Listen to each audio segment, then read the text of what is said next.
Legend has it that a family once set out from the town of Acre to take their beautiful young daughter to Tyre, where she was to be married against her will to a very rich old man.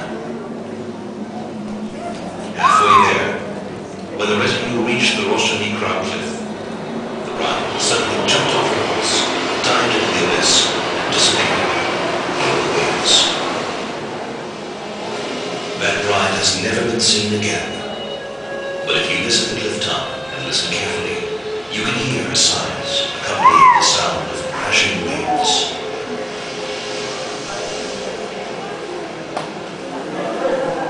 The sea and the rock have been conducting a love affair here for hundreds of millennia.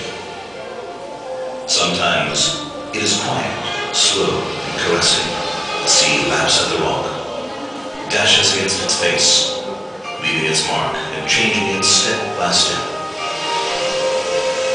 In hours of stormy emotion, the sea crashes against the rock, pounding it with the force of a powerful engine. First comes a wave of compressed air, entering each crack of the rock, beginning to crumble it. Then come grains of sand, shells, and stones, swept in with the waves and hurled against the rock, shattering and smoothing it. To add to all this, the sea hurls the salt spray against the cliff, covering the rock with a thin layer of salt, which hastens the disintegration.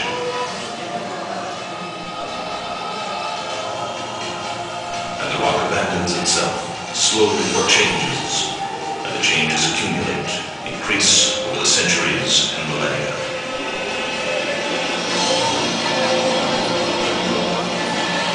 Crevices, marine caverns.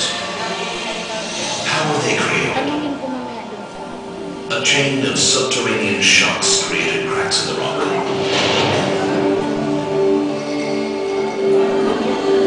With time, raindrops seeped through these cracks into the heart of the rock and began to melt it.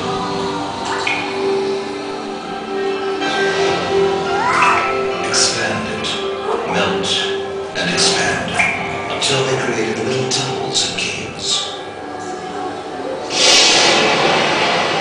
The seawater and the waves which poured into the tunnels continued the work, deepening and widening the tunnels till they became marine caves, the famous caravans.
They hurry before the sun rises and drives them out with fatal results, and before the birds and beasts of prey arrive. The rush for life is speeded up, becomes more frenzied as they approach the water.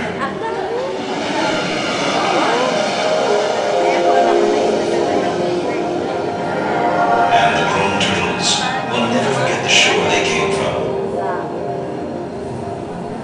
The females will return when it is time to lay their eggs.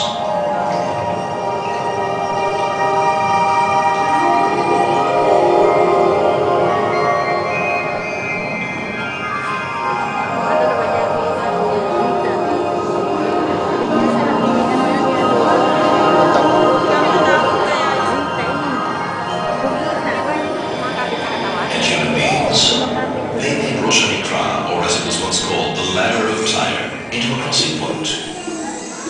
According to legend, Abraham passed here on his way from Mesopotamia, where he was born, to the land of Israel.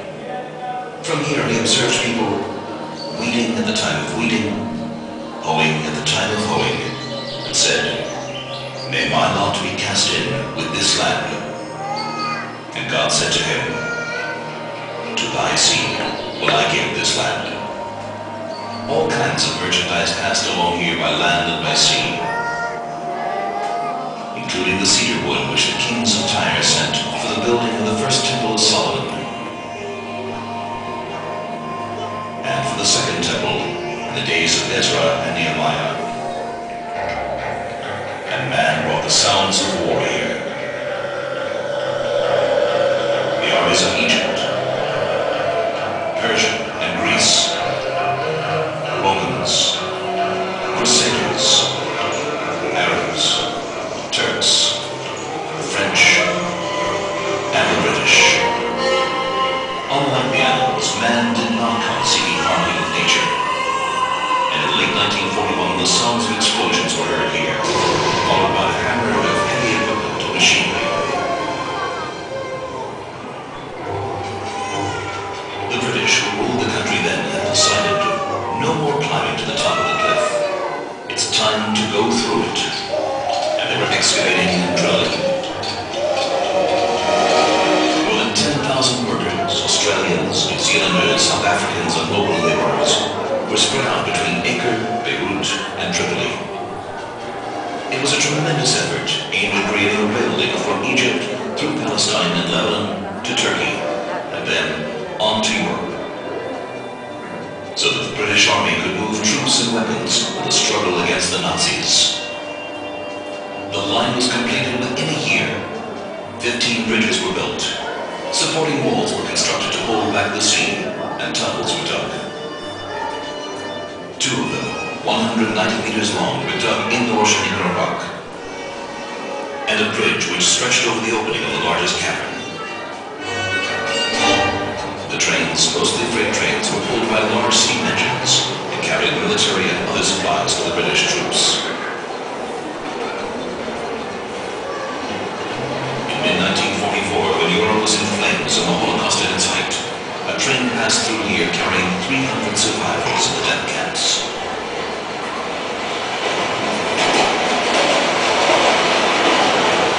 Later, illegal immigrants managed to sneak aboard the British Army trains and to smuggle themselves into Palestine. On the eve of the War of Independence, it was rumored that the Lebanese army was planning to use the railroad line to transport fighters and weapons to Galilee and Haifa. A group of Haganah fighters set out to cut off the crossing point. The site chosen for the sabotage was the bridge connecting the two railroad tunnels at Rosh Ha Nikra.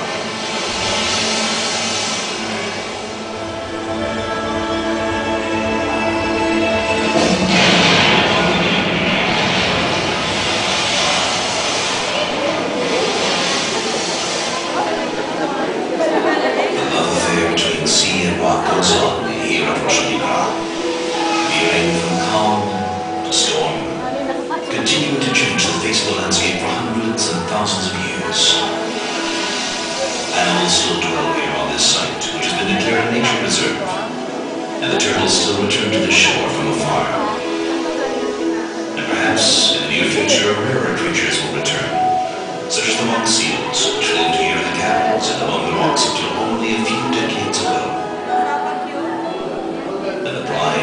legend.